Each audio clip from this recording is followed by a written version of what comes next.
दुर्योधन का हो। तो इसमें कैसे अंतिम वाक्य क्या कहा? यतो धर्मस्ततो जयः कहती थी। अंतिम वाक्य क्या कहा? हाँ, फिर भी जो वज्र के समान शरीर को बनाना चाहती थी, उससे ये ध्वनित होता है कि दुर्योधन की विजय चाहती थी। तो दोनों में सामंजस्य कैसे होगा? हाँ भाई, वो जानती थी कि श्री कृष्ण जो है वज्रोपम शरीर नहीं होने देंगे, क्योंकि भूभार हरण के लिए ही श्री कृष्ण भगवान का अवतार हुआ। तो बेटे में राग और सत्य के प्रति अनुराग, गांधारी का 2 स्वरूप है क्या? पुत्र में राग और सत्य के प्रति अनुराग, और सत्य के प्रति राग और पुत्र में अनुराग। इसलिए जब जब युद्ध भूमि में भी शिविर में गांधारी रहती थी, युद्ध भूमि में जाने के पहले दुर्योधन गांधारी माँ को प्रणाम करते थे। विजयी भव कभी नहीं कहती थी, वो कहती थी यतो धर्म ततो जय, बेटा जहाँ धर्म है वहाँ जय है। मारा गया, शोक तो हुआ पुत्र, लेकिन जब व्यास जी ने कहा तुम तो कहा करती थी यतो धर्म ततो जय, बिल्कुल ठीक है, मैंने कभी वरदान नहीं दिया, आशीर्वाद नहीं दिया। वज्रोपम जो है, जब उसे मालूम पड़ा गांधार काबुल क्षेत्र की थी कि मेरे पति जो होने वाले हैं, मेरे पिता उनसे विवाह कराना चाहते हैं जो प्रज्ञा चक्षु हैं, धनवान हैं। जब वे जगत को नहीं देखते तो मैं भी जगत को ना देखूं, उनके अतिरिक्त मैं और किसी को देखता ही नहीं। इसलिए उसने आँखों पे पट्टी डाल ली। तो कल मैंने इसका उत्तर विस्तार पूर्वक दिया था।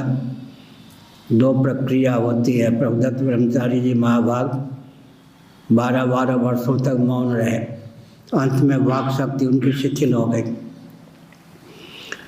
और अधिक उपयोग करते हैं किसी इंद्रिय का तो शक्ति का क्षय हो जाता है, बिल्कुल उपयोग नहीं करते उसमें पंगुता आ जाती है।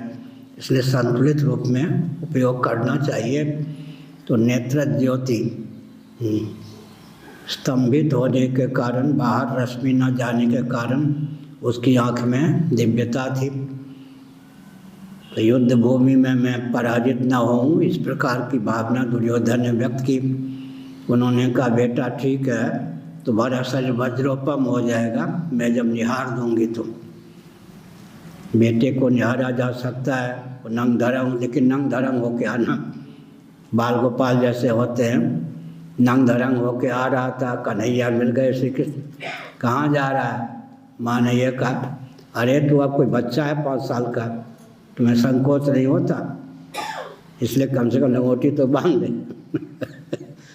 भगवान श्री कृष्ण ने छल लिया, उसको बात समझ में आ गई।